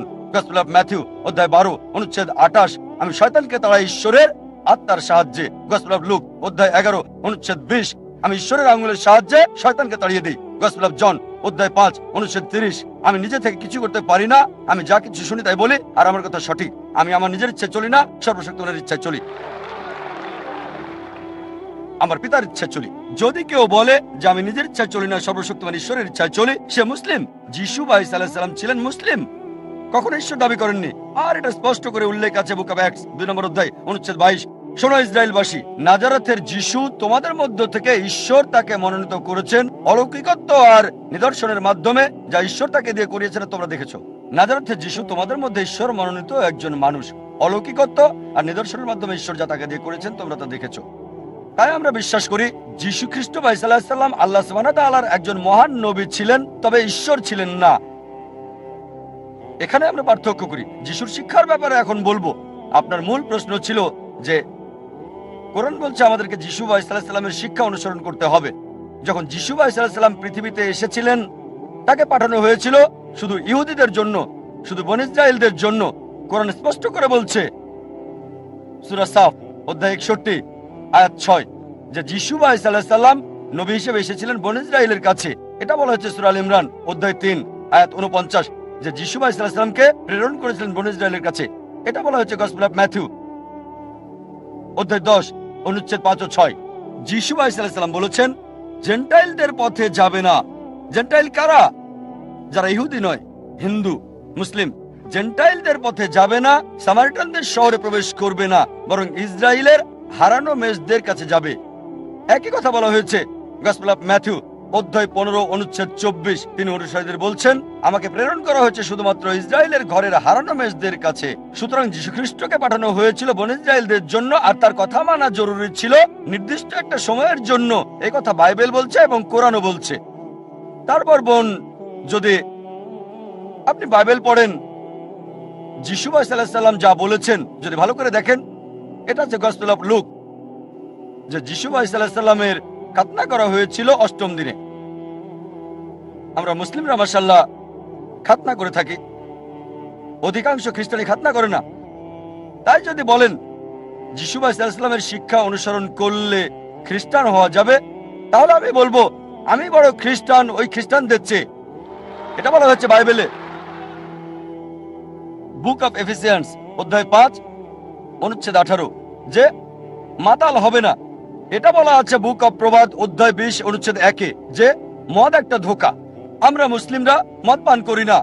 কোরআন বলছে সূরা মাইদা অধ্যায় 5 আয়াত 90 মদ হারাম, আমরা স্পর্শ করি না, কখনো আমরা মদ খাই না। মুসলিমরা একটা বড় সম্প্রদায় যারা এটা করে না। সুতরাং বাইবেল অনুযায়ী মদ পান করতে পারবেন না। আরো বলা হয়েছে বাইবেলে যে শুকর খেতে পারবেন না, অনেক জায়গায় আছে। এটা হচ্ছে বুক অফ লেভিটিকাস অধ্যায় 11 অনুচ্ছেদ 7 ও 8। আরো আছে বুক অফ ডিউটেরোনমি অধ্যায় 14 অনুচ্ছেদ 8, বুক অফ আইজায়া অধ্যায় 65 অনুচ্ছেদ 2 থেকে 5। কমপক্ষে 5 বার যে শুকর খাওয়া যাবে না। আমরা মুসলিমরা আমরা শুকর খাই না, কিন্তু অধিকাংশ খ্রিস্টানই শুকর খায়। তাই যদি খ্রিস্টান মানে যারা যীশু খ্রিস্ট বা ঈসা আলাইহিস সালামের শিক্ষাকে মেনে চলে, তাহলে আমরা মুসলিমরা খ্রিস্টানদের চেয়ে বড় খ্রিস্টান।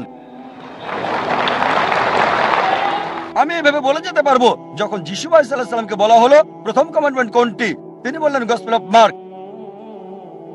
অধ্যায় 12 অনুচ্ছেদ 29 বলেছেন, شما إسرائيل أدنى الحين وأدنى خد. এটা হিব্রু ধৃতি, যার মানে শোনো হে ইসরায়েলবাসী, প্রভু আমাদের প্রভু একজন। আমরা মুসলিমরা মাশাআল্লাহ আমরা বিশ্বাস করি এক আল্লাহকে। অধিকাংশ খ্রিস্টান বিশ্বাস করে ট্রিনিটিতে, পিতা পুত্র এবং পবিত্র আত্মা। তাই যদি বলেন খ্রিস্টান মানে যে যিশু আলাইহিস সালামের শিক্ষাকে অনুসরণ করে, আমরা মুসলিমরা খ্রিস্টানদের চেয়ে বড় খ্রিস্টান। আপনি আমার ভিডিও ক্যাসেট দেখতে পারেন, ইসলাম এবং খ্রিস্টান ধর্মের সাদৃশ্য সেখানে বিস্তারিত আপনি পাবেন। আমরা বাইবেলের চেয়ে বেশি অনুসরণ করছি যিশু আলাইহিস সালামের শিক্ষা খ্রিস্টানদের চেয়ে বেশি। আশা করি উত্তরটা পেয়েছেন বোন। হ্যাঁ ভাই। আসসালামু আলাইকুম। ওয়ালাইকুম আসসালাম ওয়া রাহমাতুল্লাহ। আমার নাম ঋত্বিক বানিয়া, আমি ফরাসি অমুসলিম, আর 8 মাস ধরে ভারত ভ্রমণ করছি। আমি আমার বয়স 18 বছর, জুনে গ্রেড 12 শেষ করেছি। আর ইনশাল্লাহ যদি রাজি থাকেন আপনার সাথে দেখা করব। আর তবে এখন আমি একটা প্রশ্ন করতে চাই ইহুদিদের ব্যাপারে। হতে পারে যদি আমার ভুল না হয়, আপনি বললেন যে এটা কোরআনে আছে যে ইহুদি আর মূর্তি পূজারীরা হলো বড় শক্তিশালী শত্রু বিশ্বাসীদের, মুসলিম বিশ্বাসীদের। মুসলিমদের আমি জানতে চাই কিভাবে এই আয়াত থাকা সত্ত্বেও শান্তি আসতে পারে মানব জাতির মাঝে, যখন ইসরায়েল আর প্যালেস্টাইনের মাঝে সমস্যা, কিভাবে কিছু মুসলিম আর কিছু ইহুদি পারে না ভুল বোঝা হয়েছে এই আয়াত, কারণ এটা প্ররোচিত করতে পারে কিছু মানুষকে। ভুল ব্যাখ্যা যদি এটা কাব্যিক হয়, তবু ইহুদি আর মুসলিমকে শত্রু হতে হবে। ভাই খুব সুন্দর প্রশ্ন করলেন। বললেন যে আমি বক্তব্যে উদ্ধৃতি দিয়েছি কোরআনের আয়াতে সূরা মাইদা অধ্যায় 5 আয়াত 82 বলা হয়েছে যে মুসলিমদের সবচেয়ে বড় শত্রু হচ্ছে ইহুদি এবং মূর্তি পূজারীরা, আর সবচেয়ে কাছের হচ্ছে খ্রিস্টানরা। তাই বললেন এটা কি শত্রুতা বাড়াবে না যখন বলা হচ্ছে ইহুদি আর মুসলিম যুদ্ধ করবে? কোরআন বলেনি যে ইহুদি এবং মুসলিমদের যুদ্ধ করতে হবে। কোরআন বলছে মুসলিমদের বিশ্বাসীদের সবচেয়ে বড় শত্রু হচ্ছে ইহুদিরা। এটা বলেনি যে মুসলিমদের যুদ্ধ করতে হবে ইহুদিদের সাথে, এর মানে এটা না। তবে বলা হয়েছে ইহুদিরা সামগ্রিকভাবে মুসলিমদের বিরোধিতা করবে। লেকচার আমি বলেছি অনেক ইহুদি ইসলাম গ্রহণ করেছে, অনেক ইহুদি মুসলিমদের সম্মান করে, তবে সামগ্রিকভাবে দেখলে ইহুদি আর খ্রিস্টানকে সামগ্রিকভাবে দেখলে ইহুদির চেয়ে খ্রিস্টান কাছের সামগ্রিকভাবে। এটা একটা বিষয়। যেমন ধরেন কোরআন বলছে যে ইহুদিরা চালাকও, এটাও একটা কারণ। চালাক হলে চালাক, এর মানে এই না যে বিষয়টা লুকানো হচ্ছে। কোরআন আরো বলছে যে সামগ্রিকভাবে তারা বড় শত্রু, তাই এটা একটা ফলসিফিকেশন টেস্ট। এখন যদি আপনি কোরআনকে ভুল প্রমাণ করতে চান, যদি ইহুদিরা সবাই এক হয়ে যায় আর ঠিক করে চলো কোরআনকে ভুল প্রমাণ করতে কমপক্ষে 3-4 বছর আমরা ভালো থাকবো, চলো প্যালেস্টাইনে যুদ্ধ বন্ধ করি। আর আপনি কি জানেন হিটলার ইহুদিদের বের করে দিয়েছিল? হিটলার 60 লক্ষ ইহুদিকে হত্যা করেছে, জার্মানি থেকে তাদের বের করে দিয়েছে। আরবরা, ফিলিস্তিনিরা তাদের বলল আহলান ওয়া সাহলান, স্বাগতম, সুস্বাগতম। কিছুদিন পর নিজেদেরই ঘর ছাড়তে হলো। চিন্তা করেন, কেউ কোনো ভ্রমণকারীকে আশ্রয় দিল, সেই ভ্রমণকারী তাকেই বাড়ি থেকে বের করে দিচ্ছে, আর সে চিৎকার করছে আমার বাড়ি নিয়ে যাচ্ছে, সে তখন বলছে সন্ত্রাসী। তাই আমাদের যা করতে হবে, চলুন একত্রে মিলে সমস্যার সমাধান করি। সমস্যাটা কি? এখন আমেরিকাকে নিয়ন্ত্রণ করে ইহুদিরা, হোক সেটা ব্যাংক অথবা টাকা অথবা ক্ষমতা।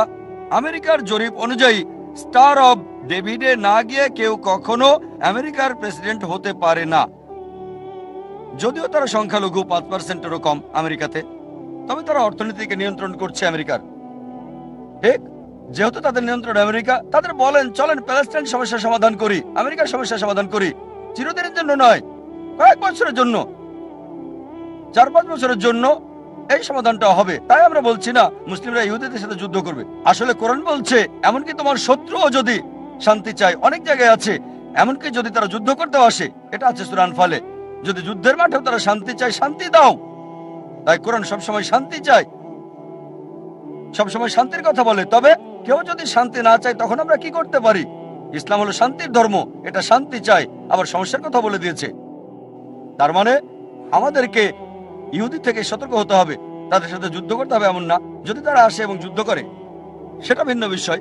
চিন্তা করেন কি হচ্ছে ফিলিস্তিনিতে বা অন্যান্য জায়গায়। তাই ভাই, যদি শান্তি চান আপনাকে কোরআনের নির্দেশ মানতে হবে এবং শত্রুতার পরিবর্তে মিলেমিশে থাকতে হবে।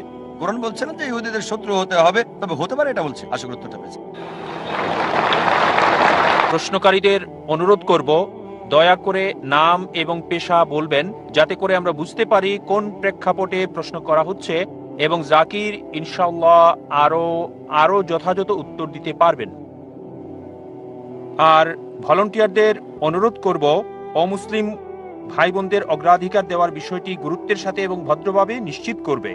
আমি প্রাসঙ্গিকভাবেই বলছি, উদ্দেশ্য হলো এটা একটা উন্মুক্ত প্রশ্নোত্তর পর্ব।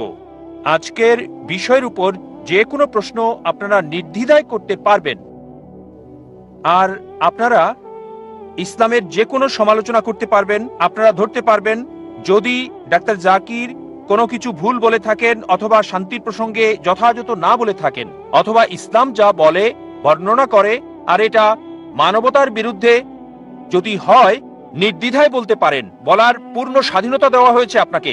আমরা তাকে প্রশংসা করব যে আমাদের সমালোচনা যথাযথ প্রসঙ্গে উন্মুক্তভাবে করে, তাকে নয় যে বিরোধিতা করে, মনে মনে শত্রুভাবে প্রকাশ করে না আমরা যা মনে করি। আমরা চাই আপনি খোলাখুলি প্রশ্ন করুন, সমালোচনা করুন, ডাক্তার জাকিরকে অ্যাটাক করুন। এটা আপনার সুযোগ, মিস করবেন না। এখন থেকে পরবর্তী 1 ঘন্টা আপনার সুযোগ, দ্বিধা ভেঙে প্রশ্ন করুন। হ্যাঁ ভাই। আমি মিস্টার চৌহান, অবসরপ্রাপ্ত শিক্ষক। প্রশ্ন করার আগে সবাইকে সালাম জানাতে চাই। ওয়ালাইকুম আসসালাম ওয়া রাহমাতুল্লাহি ওয়া আমার বারাকাতুহু। প্রশ্নটা হলো, কোরআন ঈশ্বরের বাণী, যা আপনি বিস্তারিত বলেছেন অনেক ক্ষেত্রেই। তবে আমার সন্দেহ হয় যে কোরআন শুধু ঈশ্বরের বাণী না, এটা সংমিশ্রণ ঈশ্বর এবং নবীর বাণী। কিভাবে? কারণ অনেক আয়াতেই আপনি বলেছেন, আপনি উল্লেখ করেছেন যে আমি লিখি নাই, এটা নবী বলেছেন। আমি লিখি নাই, এটা আমার কথা না। যেখানেই তিনি বলেছেন এটা আমার কথা না, এই কথাগুলোর ব্যাপারে কি বলবেন? এগুলো কি তার কথা নয়? দয়া করে বলুন। ভাই খুব সুন্দর প্রশ্ন করলেন, আর যুক্তির ব্যাপারে বললেন যা আমি বলেছি খ্রিস্টান এবং বাইবেল সম্পর্কে। ভাই বললেন সন্দেহাতীত ভাবে প্রমাণ করেছে যে ঈশ্বরের বাণী, তবে ঈশ্বরের বাণীর পাশাপাশি নবীজির কথাও আছে, কারণ কোরআনে বলা হয়েছে যে আমি এটা লিখি নাই। ভাই কোরআনের কোথাও বলছে না যে আমি এটা লিখি নাই। খুঁজে দেখেন আয়াতটা, আমি মেনে নেব যে কোরআন ঈশ্বরের বাণী নয়। কোরআন কি বলছে? তারা বলে নবী এটা রচনা করেছে। আর আমি উদ্ধৃতি দিয়েছি, হয়তো ভুল শুনেছেন। আমি যা বলেছি সূরা সাজদা অধ্যায় 32 আয়াত 1 থেকে 3, তারা বলে নবী এটা রচনা করেছে। তাদেরকে বলো না, এটা সর্বশক্তিমান ঈশ্বরের কাছ থেকে, এটা সর্বশক্তিমান আল্লাহর কথা। যদি নবী লিখতেন আপনার কথা আমি মানতাম। এটা বাইবেলে উল্লেখ করা আছে। বাইবেলে বলা হয়েছে যে মুসা আলাইহিস সালাম বলেছেন যে আমি মরে গিয়েছিলাম, ইত্যাদি ইত্যাদি। এটা মুসাও লিখেন না, ঈশ্বরও লিখেন নাই। যদি মুসা লিখতেন কিভাবে বলেন আমি মরে গিয়েছিলাম? আর বাইবেলে এটাই উল্লেখ আছে, যীশু খ্রিস্ট ভাই সাল্লাল্লাহু আলাইহি সাল্লাম বলেছেন। তাই আমরা যা বলতে পারি কোরআনের ব্যাপারে, কখনোই আপনি নবীর সরাসরি বক্তব্য পাবেন না কোরআনে। যদি থাকে তা আল্লাহ তাআলা উদ্ধৃত করেছেন ইনভার্টেড কমার মধ্যে। আল্লাহ তাআলা বলতে পারেন যে নবী উত্তর দিল, তবে কোরআন কখনোই বলেনি আমি লিখি নাই। সত্যি বলতে কোরআন বলছে এটা আল্লাহ তাআলার পক্ষ হতে। অনেক আয়াতই বলেছি, যদি আবার শুনতে চান আমি আবারও বলতে পারি। সূরা আনাম অধ্যায় 6 আয়াত 19, সূরা আনাম অধ্যায় 6 আয়াত 93, সূরা ইউসুফ অধ্যায় 12 আয়াত 1 আর 2, সূরা তাহা অধ্যায় 20 আয়াত 113, সূরা সাজদা অধ্যায় 32 আয়াত 1 থেকে 3, সূরা ইয়াসিন অধ্যায় 36 আয়াত 1 থেকে 3, সূরা জুমার অধ্যায় 39 আয়াত 1, সূরা গাফির অধ্যায় 40 আয়াত 2, সূরা জাসিয়া অধ্যায় 45 আয়াত 2। অনেক জায়গায় কোরআন বলছে এটা ওহী সর্বশক্তিমান আল্লাহর কাছ থেকে সরাসরি বক্তব্য। আশা করি উত্তরটা পেয়েছেন। হ্যাঁ বোন। হাই, আমার নাম সারা। আমি পড়াশোনা শেষ করছি, আমেরিকা থেকে স্নাতক করেছি আর এখানে বাস করছি। আর আপনি বললেন যে যিশু কখনোই নিজেকে ঈশ্বর দাবি করেননি। বাইবেল মতে রেভুলেশন অধ্যায় 1-এ বলেছেন, পুরো অধ্যায়টা পড়ছি না কারণ অনেক সময়ের দরকার, কিন্তু যিশু বলেছেন, আর তিনি বলেছেন, ভয় করো না, আমি প্রথম আর শেষ, আমি জীবন্ত একজন, আমি মৃত ছিলাম আর দেখো এখন জীবিত সর্বসময়ের জন্য, আমি জীবন মৃত্যু চাবি নিয়ে এসেছি। তিনি আরো বললেন, আমি আলফা এবং ওমেগা, যে আছে, যে ছিল, যার আছে সর্বশক্তি। এগুলো ঈশ্বরের নাম ওল্ড এবং নিউ টেস্টামেন্টে আছে। আর আমি দেখেছি বলা হচ্ছে যিশু ঈশ্বরের ঔরসজাত পুত্র নয়, আধ্যাত্মিকভাবে ঈশ্বরের পুত্র। বোন প্রশ্ন করলেন, উদ্ধৃতি দিলেন রেভেলেশন অধ্যায় 1 অনুচ্ছেদটা বলেননি, প্রথম 20টি অনুচ্ছেদ নিয়ে আপনি বলছেন। আর আলফা এবং ওমেগা অনুচ্ছেদ 11 রেভেলেশন অধ্যায় 1 অনুচ্ছেদ 11, যেখানে যীশু খ্রিস্ট ভাই সাল্লাল্লাহু আলাইহি ওয়াসাল্লাম বলেছেন, আমি আলফা এবং ওমেগা। তাই আপনি বললেন যীশু খ্রিস্ট ভাই সাল্লাল্লাহু আলাইহি ওয়াসাল্লাম বলেছেন, আমি আলফা এবং ওমেগা, আমি প্রথম এবং আমি শেষ। আপনার মতে তিনি ঈশ্বর দাবি করেছেন। দেখেন, আমি বলেছি একটাও স্পষ্ট করে বলা বক্তব্য নেই, স্পষ্ট করে বলা একটা কথাও নেই পুরো বাইবেলে যেখানে যীশু ভাই সাল্লাল্লাহু আলাইহি ওয়াসাল্লাম নিজে বলেছেন যে আমি ঈশ্বর, আমার উপাসনা করো। বলেননি। এখন আপনি বলছেন কারণ যিশু বলেছেন আমি আলফা এবং ওমেগা, এজন্য তিনি সর্বশক্তিমান ঈশ্বর। আলফা এবং ওমেগা দিয়ে কি বোঝাতে চান? আমি প্রথম এবং আমি শেষ কোন ক্ষেত্রে? আপনি কি বলতে চান যীশু খ্রিস্ট পৃথিবীতে প্রথম? না, তার জন্মের আগে তার মা পৃথিবীতে ছিলেন, অনেক নবী তার আগে এসেছেন, সুতরাং অবশ্যই তিনি প্রথম না, আবার শেষও না। বাইবেলের মধ্যে বলা হয়েছে নবী মুহাম্মদ সাল্লাল্লাহু আলাইহি সাল্লাম আসবেন, এটা আছে গসপেল অফ জন অধ্যায় 16 অনুচ্ছেদ 12 থেকে 14। আমার অনেক কিছু বলার আছে, কিন্তু তোমরা এখন তা সহ্য করতে পারবে না। যখন সত্যের আত্মা আসবে, সে তোমাদের নিয়ে যাবে সত্যের দিকে। নিজে কিছু বলবে না, সে যা শুনবে তোমাদের বলবে। সে আমাকে সম্মানিত করবে, তোমাদের আসার পথ দেখাবে। নবী মুহাম্মদ সাল্লাল্লাহু আলাইহি সাল্লাম সম্পর্কে বলা হয়েছে। তাহলে কি বোঝানো হয়েছে আলফা এবং ওমেগা দিয়ে? এটা প্রথম এবং শেষ বোঝায়নি আক্ষরিক ভাবে, কারণ অনেক মানুষই তার আগে এসেছিল এবং অনেক মানুষই তারপরে এসেছিল। ঈশ্বরের বিধান মতে এটা দিয়ে কি বোঝানো হয়েছে? নবীগণ যাই বলেন ঈশ্বরের বিধান মতে সে প্রথম এবং শেষ। মুসা আলাইহিস সালামের সময়ে তিনি ছিলেন আলফা এবং ওমেগা, ঈশ্বরের বিধান এটাই ছিল নিয়ম। তিনি যা শিক্ষা দিতেন মানতে হতো। যীশু খ্রিস্টের সময়ে যীশু খ্রিস্ট সাল্লামের শিক্ষা ছিল আলফা এবং ওমেগা, সেটা মানা বাধ্যতামূলক ছিল। নবী মুহাম্মদ সাল্লাল্লাহু আলাইহি সাল্লামের সময় শিক্ষা ছিল আলফা এবং ওমেগা, এটা প্রথম এবং শেষ। এর মানে এই নয় তিনি ঈশ্বর দাবি করেছেন। এজন্য আমি বলেছি একটা স্পষ্ট কথাও নেই। যদি লিটারালি বলেন তিনি প্রথম এবং শেষ, আর যদি বাইবেল পড়েন বাইবেল এটা মানে না। অনেক মানুষের যীশু খ্রিস্ট সাল্লাল্লাহু আলাইহি সাল্লামের আগে এসেছিল, তার জন্ম হয়েছিল মায়ের পেটে, আর অনেক মানুষই তার পরে এসেছিল। এজন্য বোন আমি বলেছি স্পষ্ট করে বলা একটা কথা। আশা করি উত্তরটা পেয়েছেন। হ্যাঁ, পরবর্তী প্রশ্ন হবে মহিলাদের মধ্য থেকে। আমি ডাক্তার পূজা অরোরা, সায়ন হাসপাতাল থেকে এসেছি। আমি একজন সাইকোথেরাপিস্ট। স্যার, আমি আপনার সাথে একমত। একটা ছোট প্রশ্ন শুধু, যখন নবী মুহাম্মদ সাল্লাল্লাহু আলাইহি সাল্লাম নবুয়ত পেয়েছিলেন, আর তিনি যেমন আপনি বললেন যে তিনি ছিলেন সাধারণ লোক, নবুয়ত পাবার আগে সেই সময়ে কোরআন যেটা ঈশ্বরের বাণী, এটা কি শুধু মুসলিমদের আলোকিত করেছিল? কারণ ঈশ্বর পক্ষপাতিত্ব নিশ্চয় করবেন না। তাহলে পৃথিবীর অবশিষ্ট মানুষ তখন কি করছিল? যখন নবী মুহাম্মদ সাল্লাল্লাহু আলাইহি সাল্লাম অল্প কিছু মানুষকে আলোকিত করেছিলেন, আর এটা এমন দীর্ঘ সময় নিয়েছে সমাজের অন্যান্য অংশগুলোকে আলোকিত করার জন্য এই ঈশ্বরের বাণী দ্বারা, আর কত বছর নেবে অমুসলিমদের জন্য? মুসলিমদের মতো হিন্দুরাও হবে। আমি সম্পূর্ণভাবে আপনার সাথে একমত। এর একটা ধারণা হতে হবে যে হিন্দুরা মূর্তিতে বিশ্বাস করে, ছবিতে, অথবা রাম ভগবান যাই হোক না কেন, এটা একটা বিশ্বাস। আর তাদেরকে এটার মাধ্যমে বোঝাতে হবে যে ঈশ্বর এক। হিন্দু ধর্ম বিশ্বাস করে এক সর্বশক্তিতে, যেটা একটা শক্তি, একটা স্বর্গীয় শক্তি। তবে দুঃখজনকভাবে এটা বিভিন্ন আকার দেওয়া হয়েছে। সুতরাং যদি এই কল্যাণের জন্য কোরআন যদি একজন হিন্দুকে সাহায্য করে এক ঈশ্বর সম্পর্কে জানতে, এটা খুবই ভালো। বোন খুব সুন্দর প্রশ্ন করলেন, গুরুত্বপূর্ণ প্রশ্ন। যদি কোরআন এমন এক বই হয়, যদি এটা ঈশ্বরের বাণী হয়, তাহলে কেন এটা শুধুমাত্র একটা ছোট্ট দলের জন্য এসেছিল, যেখানে ছিল শুধু আরবরা আর মুসলিম? সারা পৃথিবীর জন্য কেন আসেনি? কত সময় লাগবে? বোন, কোরআন কখনোই শুধু মুসলিম বা আরবদের জন্য নাজিল হয়নি। কোরআন সমগ্র মানব জাতির জন্য। এটা বলা হয়েছে সূরা ইব্রাহিম অধ্যায় 14 আয়াত 1। সূরা ইব্রাহিম অধ্যায় 14 আয়াত 52, সূরা বাকারা অধ্যায় 2 আয়াত 185 এবং সূরা জুমার অধ্যায় 39 আয়াত 41-এ কোরআন সমগ্র মানব জাতির জন্য প্রেরিত। সময় সংক্ষিপ্ত, তাই রেফারেন্সটা দিচ্ছি, উদ্ধৃতি বলছি না। তাই কোরআন শুধু মুসলিম বা আরবদের জন্য নয়, কোরআন সমগ্র মানব জাতির জন্য। আর নবী মুহাম্মদ সাল্লাল্লাহু আলাইহি সাল্লাম শুধু মুসলিম বা আরবদের জন্য নয়। কোরআন বলছে সূরা আম্বিয়া অধ্যায় 21 আয়াত 107, वमा अरसलनाका इल्ला रहमतुल लिल आलमीन।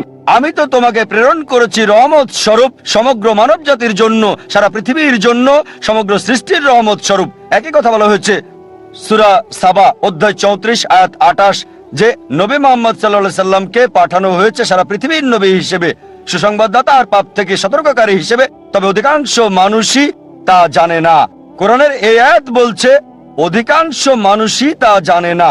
এই কারণেই বোন, আমরা এমন সম্মেলন করে থাকি। এটা সব মুসলিমের দায়িত্ব, সর্বশক্তিমান আল্লাহর বাণী সবার কাছে তুলে ধরা। তাহলে আরেকটা প্রশ্ন স্যার করব। সময় লাগবে, তবে ভালো হয় আর দেরি না করলে। আর যারা মুসলিম হিসেবে দাবি করে অনেকেই ভালো মুসলিম না।